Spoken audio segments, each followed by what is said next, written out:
Será que a profecia de Joel, capítulo 2, versículos 30 e 32, foi cumprida no dia de Pentecostes, em Atos, capítulo 2, do versículo 16 ao 21? Os opositores da verdade dispensacionalista postulam a teoria de que a Igreja é o cumprimento das profecias do Antigo Testamento dada a Israel a respeito do reino, uma noção que é contrária a Romanos capítulo 16, versículo 25, Efésios capítulo 3, versículo 5 e Colossenses capítulo 1, versículo 26. Os judeus certamente tiveram que esperar por um reino temporário, e assim o remanescente piedoso esperou por um reino temporário, assim como o nosso Senhor fez, que confirmou a expectativa do reino. Mas o reino foi apresentado junto com a pessoa humilde daquele que foi rejeitado e, portanto, foi adiado. Claramente, Deus nunca pretendeu inaugurar o reino então. Cristo morreu e Deus seria glorificado desta forma, o que resultaria na redenção. Em seguida foi introduzido um parênteses celestial que ocupa o tempo entre o Pentecostes e o arrebatamento da igreja. Este parênteses é onde nós estamos vivendo, desde o dia de Pentecostes até o arrebatamento, onde Deus está trabalhando e formando a igreja, a noiva do seu Filho. O objetivo daqueles que buscam espiritualizar as profecias a respeito do reino é mostrar que o reino do Messias foi inaugurado no Pentecostes. Alguns imaginam que o livro de Atos dos Apóstolos, é uma prova clara disso. Mas seria bom mostrar que o testemunho de Atos é totalmente confirmado pelo uso feito do Antigo Testamento em outros livros do Novo Testamento também. Neste breve vídeo que estou fazendo, não tratarei de todas as passagens de Atos, nem das demais passagens do Novo Testamento que tratam deste assunto, mas vou me limitar em tratar da profecia de Joel, capítulo 2, citado pelo apóstolo Pedro, no capítulo 2 de Atos dos Apóstolos. A igreja não pode ser o cumprimento das profecias do Antigo Testamento sobre o reino. Note algumas passagens claras do Novo Testamento, onde prova o contrário, de que a igreja não fazia parte das profecias do Antigo Testamento. Portanto, não poderia ser cumprimento do Antigo Testamento, Atos capítulo 2. Note, vou citar a primeira passagem. Ora, aquele que é poderoso para vos confirmar segundo o meu evangelho e a pregação de Jesus Cristo, conforme a revelação do mistério que desde tempos eternos esteve oculto, mas que se manifestou agora e se notificou pelas Escrituras dos profetas, segundo o mandamento do Deus eterno, a todas as nações para obediência da fé. Essas palavras estão em Romanos capítulo 16, versículo 25 e versículo 26. Outra passagem. A mim, que sou o menor de todos os santos, esta graça me foi concedida para proclamar entre os gentios o evangelho das riquezas inescrutáveis de Cristo, e para esclarecer a todos o que é a dispensação do mistério oculto pelos séculos em Deus, que criou todas as coisas para que agora a multiforme sabedoria de Deus seja dada a conhecer, por meio da Igreja, aos principados e potestades nos lugares celestiais, segundo o propósito eterno que Ele fez em Cristo Jesus, nosso Senhor. Então, esses versículos estão em Efésios, capítulo 3, do versículo 8 a 11. Mais uma passagem para concluirmos os versículos a respeito disto. Agora me alegro com o que sofro por vocês e preencho na minha carne o que falta das aflições de Cristo para o seu corpo, que é a Igreja, do qual fui feito ministro, segundo a administração de Deus que me foi dada por vós, para que possa proclamar plenamente a palavra de Deus, o mistério que esteve oculto durante séculos e séculos, mas que agora foi revelada aos seus santos. Colossenses capítulo 1, do versículo 24 ao versículo 26. Para acreditar que as profecias do reino do Antigo Testamento falam da Igreja, seria necessário encontrar uma maneira de escapar da força clara das Escrituras citadas. Todas as passagens do Novo Testamento citadas do Antigo Testamento, devemos examiná-las sem exceção, à luz da orientação que essas passagens nos dão, que demonstram que o mistério de Cristo e da Igreja não é um tema pertencente à profecia do Antigo Testamento. Precisamos ter em mente que existem duas maneiras gerais pelas quais o Novo Testamento cita o Antigo Testamento. E vou colocar aqui estas duas maneiras para que você possa entender e, quando ler profecias ou referências no Novo Testamento ou Antigo Testamento, possa distinguir essas duas formas. Primeiro, as citações do Antigo Testamento são feitas para mostrar um cumprimento, como é frequentemente o caso no Evangelho de Mateus. O exemplo claro também é Atos capítulo 1, versículo 16, a respeito de Judas. A segunda maneira de nós vermos o Antigo Testamento no Novo Testamento as citações do Antigo Testamento são feitas com pelo menos 3 propósitos. Primeiro, para ilustrar um ponto. Segundo, para fazer uma aplicação. E terceiro, para mostrar que algo não é inconsistente com os caminhos de Deus. Portanto, algo pode estar no uso da profecia, mas sem ser o seu cumprimento. E é o que nós temos aqui em Atos capítulo 2, em relação ao que foi citado de Joel. Atos capítulo 2, versículo 17 ao versículo 21, e Atos capítulo 15, versículo 15 ao 18, são exemplos disso. Às vezes as citações são muito completas e contêm mais do que o que está estritamente relacionado ao ponto em consideração, mostrando assim que a conformidade não ocorreu. A conformidade é estritamente milenar, ou seja, a profecia está, na sua maioria, está relacionado ainda ao milênio no futuro. Mas algo citado ali é aplicável enquanto isto. Atos capítulo 2, versículos 17 a 21 diz: E nos últimos dias acontecerá, diz Deus, que do meu espírito derramarei sobre toda a carne, e os vossos filhos e as vossas filhas profetizarão, os vossos jovens terão visões, e os vossos velhos sonharão sonhos, e também do meu espírito derramarei sobre os meus servos e as minhas servas naqueles dias, e profetizarão. E farei aparecer prodígios em cima no céu e sinais embaixo na terra, sangue, fogo e vapor de fumo.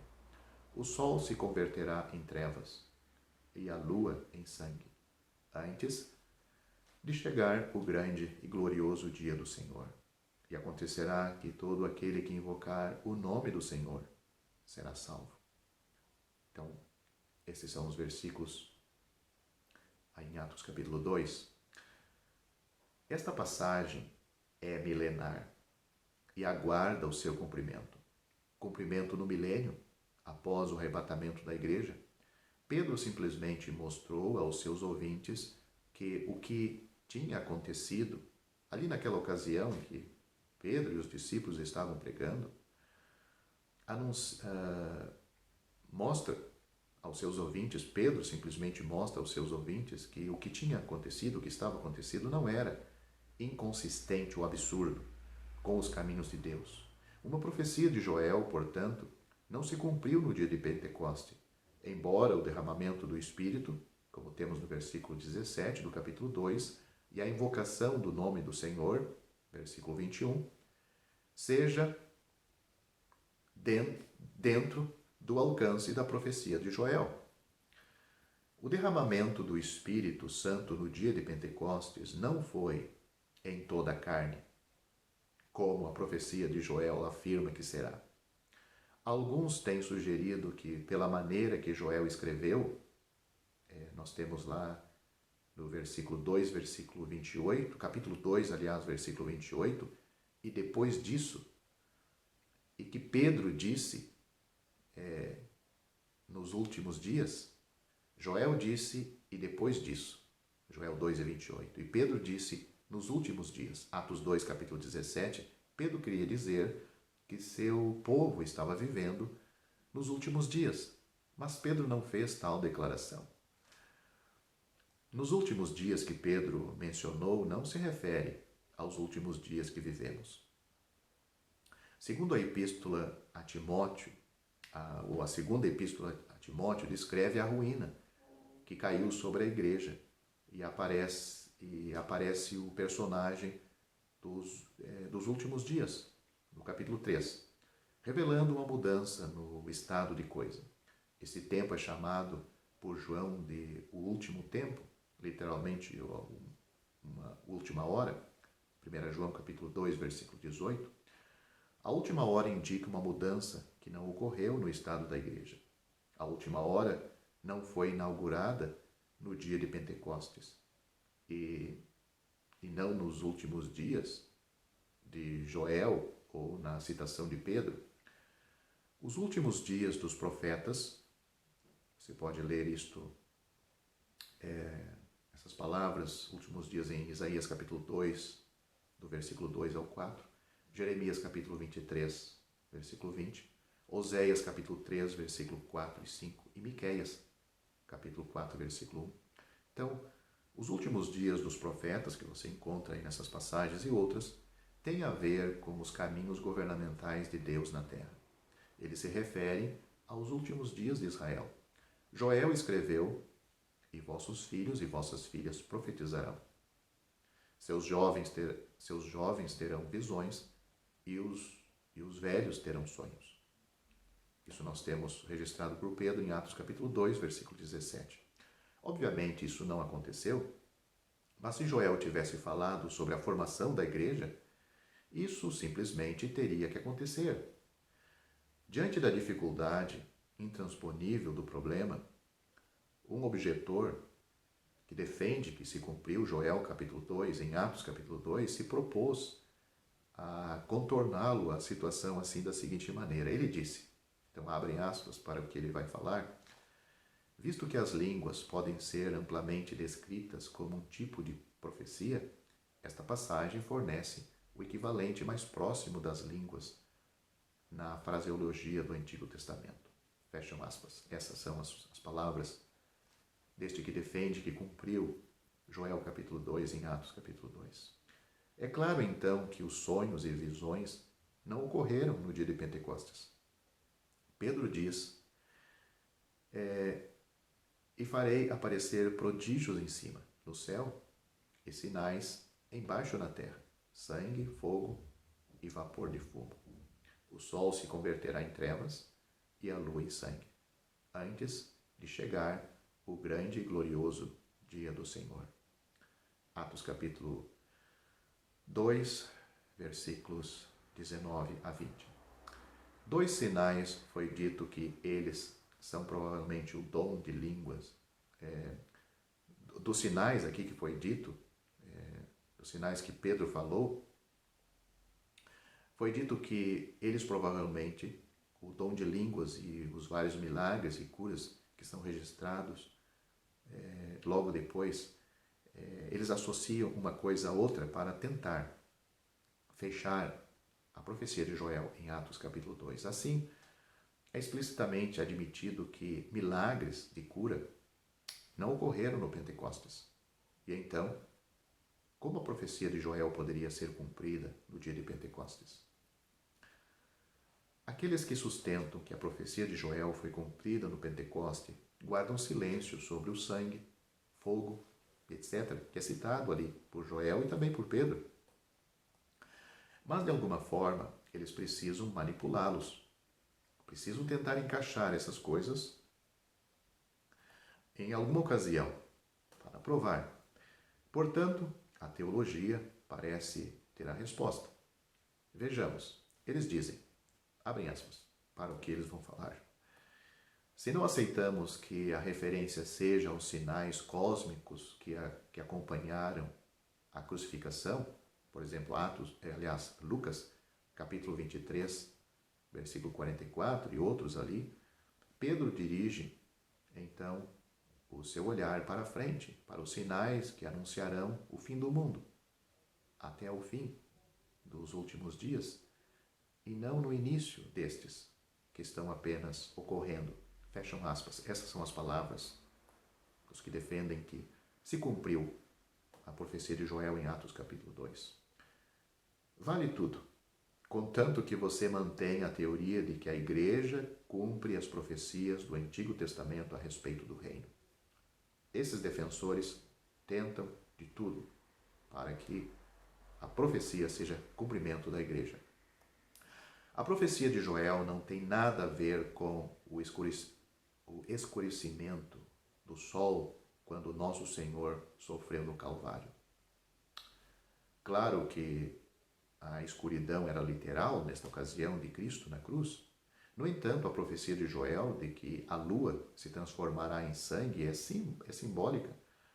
Os símbolos do sol, da lua e das estrelas estavam presentes nos sonhos de José. E seu significado, então, era Jacó, sua esposa e seus filhos, respectivamente. Esses símbolos são usados para poderes supremo, derivados inferiores, respectivamente. Esses símbolos são repetidamente associados ao dia do Senhor. Você pode ler, porque aparece essas referências, por exemplo, Isaías capítulo 13, versículos 9 a 11, Ezequiel capítulo 32, versículos 7 e 8, Joel capítulo 2, versículo 10, capítulo 3, versículo 15. Então, nosso Senhor também usou estes símbolos em Mateus capítulo 24, versículo 29, Marcos capítulo 13, versículos 24 e 25, assim como João no Apocalipse, capítulo 6, versículo 12, capítulo 8, versículo 12 e capítulo 12, versículo 1. Mas não queremos dizer que não devam haver verdadeiros sinais nos céus, literais. Alguns que se opõem à verdade dispensacionalista afirmam que esta expressão significa que no Pentecostes a profecia de Joel foi cumprida. Isto faz a imaginação teológica funcionar. Na realidade, a verdade é que o Espírito Santo veio no Pentecostes para cumprir a promessa do Pai. Note Lucas capítulo 24, versículo 49 e João capítulo 14, versículo 26. O Espírito Santo não foi dado até que o Senhor Jesus fosse glorificado. João capítulo 7, versículo 39. E uma vez exaltado, Cristo recebeu do Pai o Espírito Santo, que então derramou, Atos capítulo 2, versículos 32 e 33. Portanto, o Espírito Santo que recebemos não é chamado de Espírito da profecia de Joel, mas o Espírito Santo da promessa, como temos em Efésios, capítulo 1, versículo 13. Outra opção escolhida por alguns é adiar parte da profecia por mais de 1900 anos. Dizem o seguinte, abrem aspas para o que eles vão dizer. Nos eventos de Pentecostes, Pedro vê o início do que deve ser realizado. Fecham aspas. Não nos surpreendemos que essa pessoa não tenha comentado as palavras "isto é o que foi dito pelo profeta Joel". Ele teve a oportunidade de ler outros alienistas sobre essas passagens que afirmam que essas palavras significam "este é o cumprimento do que foi dito". Mas, no seu ponto de vista, seu ponto de vista é o seguinte, abre aspas para ponto de vista dele, deste comentarista: "Este é o cumprimento parcial do que foi dito", fecham aspas. Isto que ele diz. "Visto que uma parte permanece a ser cumprida", diz ele, no futuro. A verdade é que a única compreensão da expressão "isto", abre aspas, "isto é o que foi dito", fecham aspas, faz justiça à passagem e que também está em harmonia com as declarações da Escritura de que o mistério estava escondido desde os séculos em Deus, como temos em Efésios capítulo 3, versículo 9, e que tem sido mantido em silêncio sobre isto, Romanos capítulo 16, versículo 25 e 26, e que esteve oculto desde sempre, Colossenses capítulo 1, versículo 25 e 26, é isto. Este é o que é dito. Este é o que é dito significa que o derramamento do Espírito tem esse caráter, e não que é o cumprimento. Quando Pedro disse, "este é o que é dito", significa que o Espírito Santo, naquela ocasião, tinha aquele caráter de Joel, e não o cumprimento. Foi dito em outro lugar que a objeção a isto, a saber que a passagem não diz "isto tem esse caráter", é contraditório, observando que a passagem não diz "este é o cumprimento do que foi dito".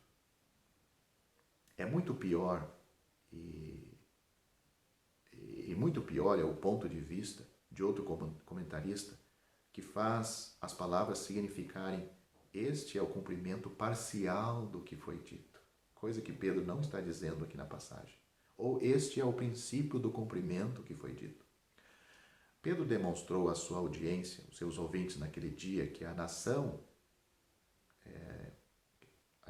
estava demonstrando aquelas pessoas da nação de Israel que vinham de várias partes, que a noção que se tratava necessariamente de embriaguez, que eles estavam pensando que os discípulos estavam embriagados, era falsa, visto que Joel já havia falado de algo de caráter semelhante. Portanto, havia outra explicação, a verdadeira explicação. Assim, no dia de Pentecostes, o derramamento do Espírito Santo incide na essência deste aspecto da profecia de Joel, mas nem completa, nem parcialmente se cumpre ali. Alguns têm insistido que Pedro oferece novamente o reino a Israel no capítulo 2 de Atos, visto que ele cita a passagem de Joel, que promete a plenitude do Espírito na era do milênio.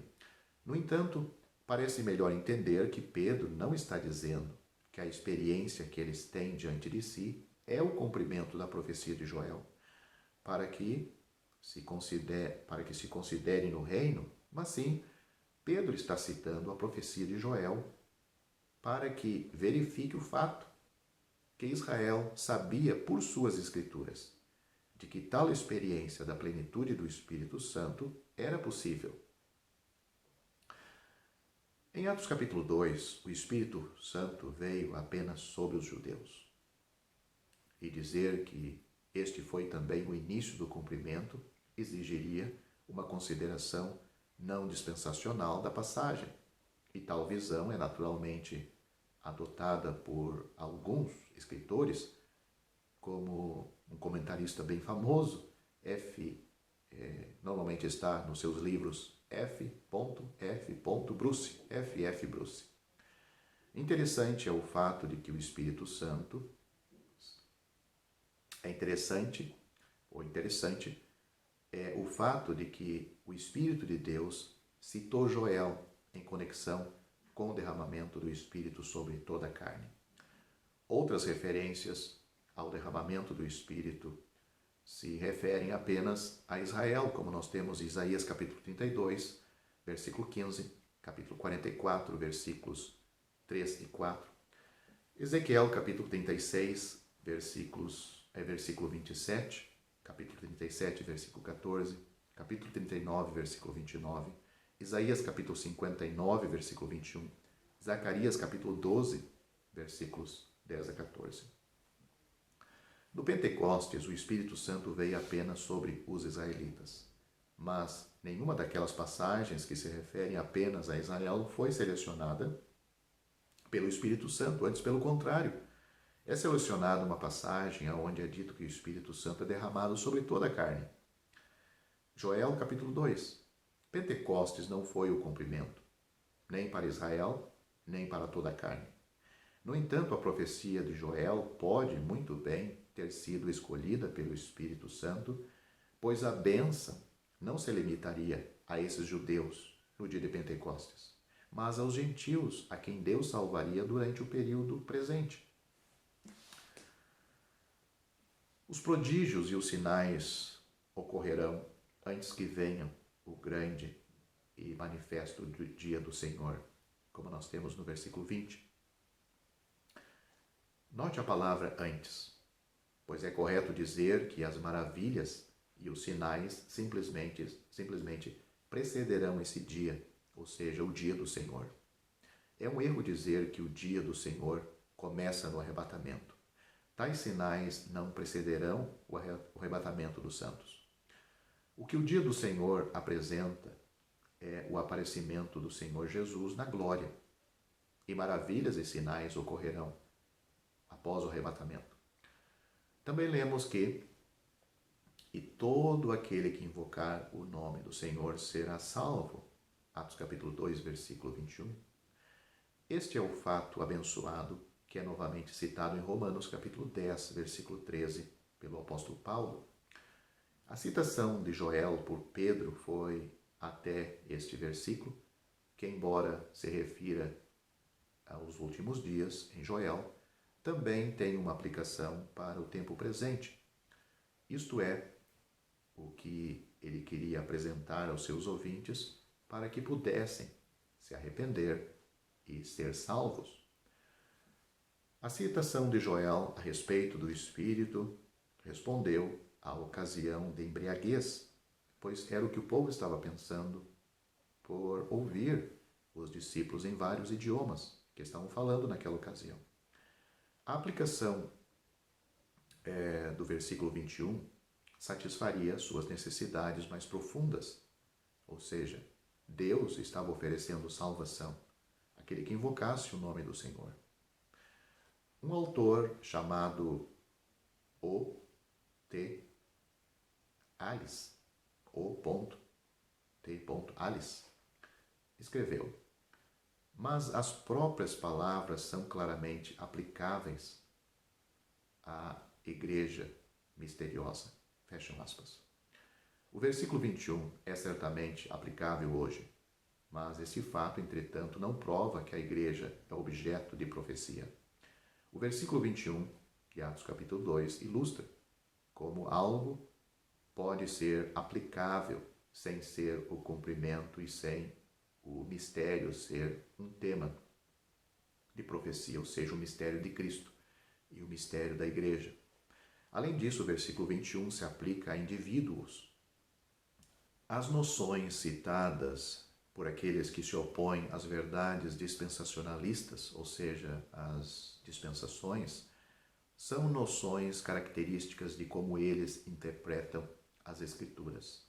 E é precisamente essa forma de distorcer as Escrituras, não intencionalmente, que é necessária para sustentar a ideia de que a igreja é o Israel espiritual e que a igreja é um assunto de profecia do Antigo Testamento. Muitos escritores afirmam que Joel, capítulo 2, do versículo 30 a versículo 32, foi cumprido no dia de Pentecostes, o que é uma afirmação estranha, pois todas as atividades e todas as evidências é contra isso, sendo que repousa apenas na superfície de Atos capítulo 2. O derramamento do Espírito, profetizado no Antigo Testamento, ocorrerá em conexão com a introdução da bênção milenar, ou seja, o milênio. Os judeus, em particular, experimentarão o derramamento do Espírito Santo sobre si mesmos.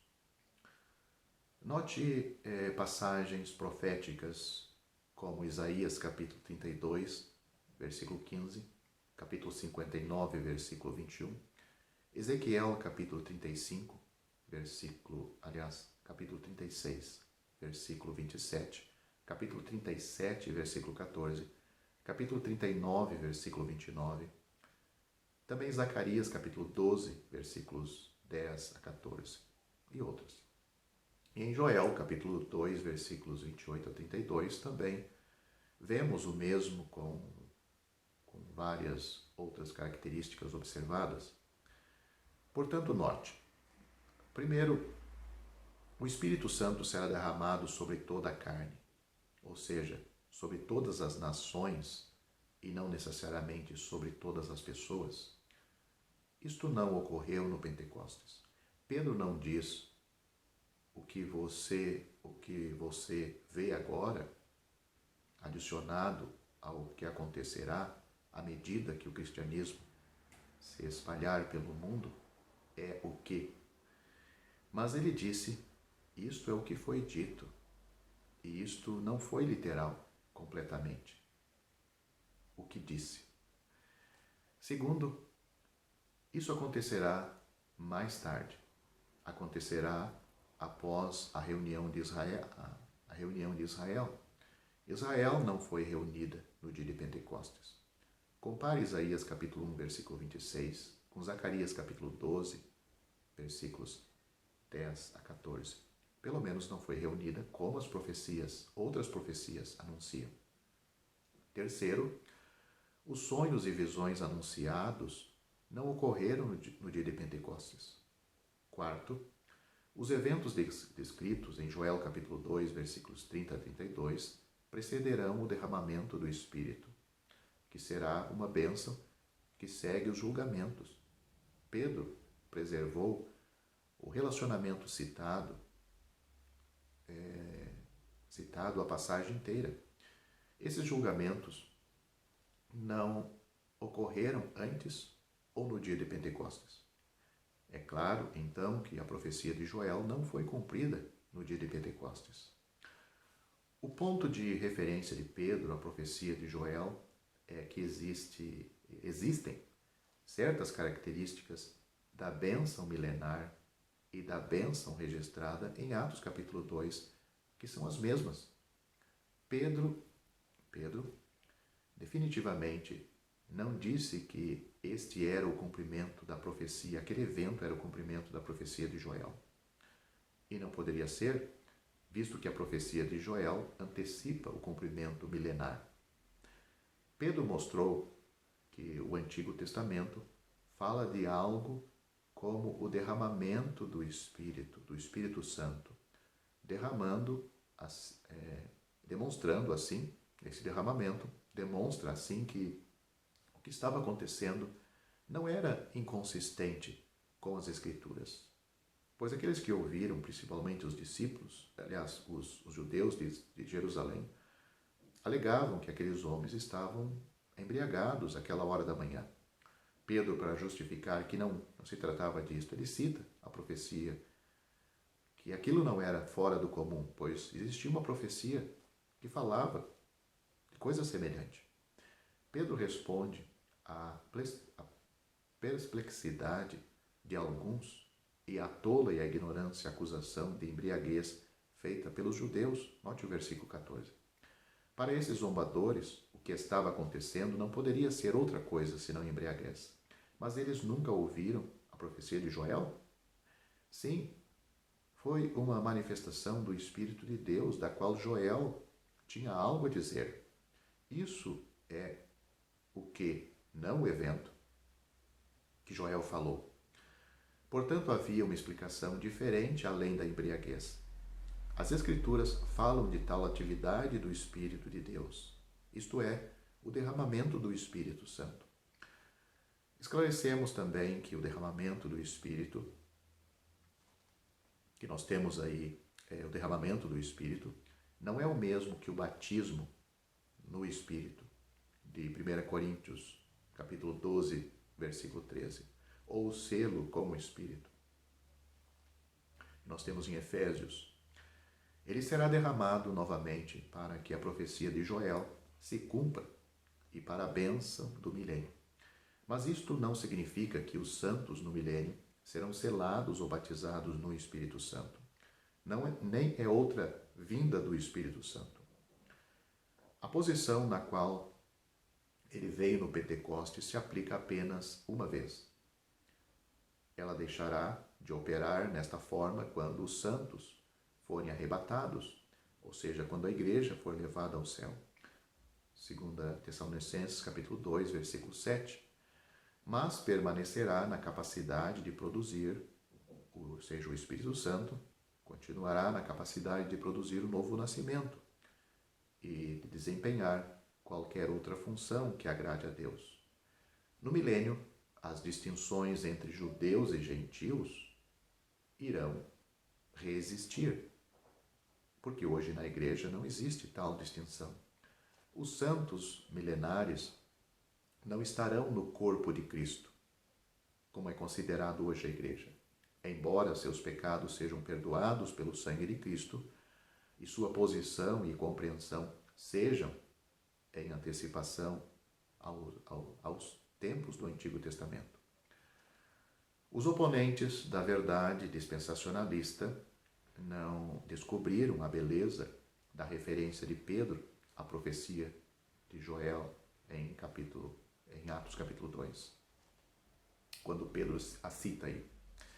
Quando Pedro defendeu os cristãos que estavam falando, quando Pedro defendeu os cristãos, os discípulos que estavam falando o Evangelho em várias línguas, da acusação de bêbado, ele apenas disse: isso é o que foi dito pelo profeta Joel. Ele claramente não disse que era o cumprimento de Joel capítulo 2, mas apenas uma semelhança do que Joel profetizou para o futuro. Pedro, como seu Senhor, o Senhor Jesus, antes dele, sabia onde fechar o livro, onde citar uma profecia e parar. Temos isto em Lucas capítulo 4, versículos 16 a 20, pois ele não leu o resto do que Joel disse. Nem o Senhor Jesus leu o que ele estava citando da profecia de Isaías, nem Pedro ele continuou lendo o que Joel falava na sua profecia. O que aconteceu no Pentecoste não foi embriaguez, mas meramente a evidência do poder do Espírito. E Joel é usado apenas para esse propósito. A profecia de Joel ainda aguarda seu cumprimento no dia da restauração de Israel.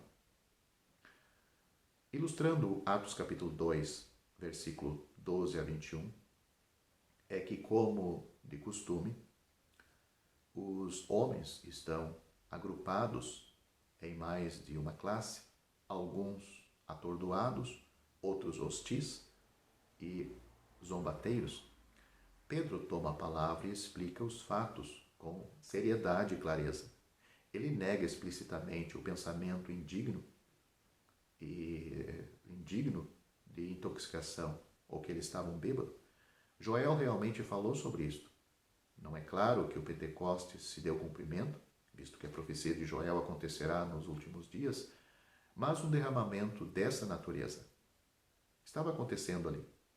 É evidente que as palavras do profeta vão além do que vemos cumprido no dia de Pentecostes, pois é dito toda a carne, não pode ser justamente limitada a Israel, e Deus, que em breve apresentaria aos gentios o nome de Cristo, abençoará as nações no reino futuro, quando todos os confins do mundo se recordarão e se voltarão ao Senhor e todas as raças das nações adorarão perante ele. O Evangelho hoje torna efetivo a indiscriminada graça de Deus ainda mais profundamente do que sob seu governo futuro, quando será mostrado que o reino é de Jeová e que ele é o governante entre as nações. Nos últimos dias, quando as palavras de Joel forem plenamente cumpridas, o Espírito Santo será derramado e, se Israel deseja desfrutar da bênção, livramento, ela fluirá muito além de seus limites estreitos. Os caminhos de Deus, então, serão conhecidos em toda a terra. É isto que aguarda o futuro depois do arrebatamento da igreja, quando o Senhor vem para reinar, o Senhor Jesus vem para reinar. Então, os caminhos de Deus então serão conhecidos em toda a terra. Sua salvação alcançará todas as nações. Israel então receberá uma bênção temporária, como temos em Joel, capítulo 2, do versículo 19 a 27, e eliminará para sempre com o seu grande inimigo do norte, pois Jeová fará grandes coisas por seu povo e por sua terra, independentemente do que o inimigo planeja fazer. E nunca mais o meu povo será envergonhado. Joel capítulo 2, versículo 26.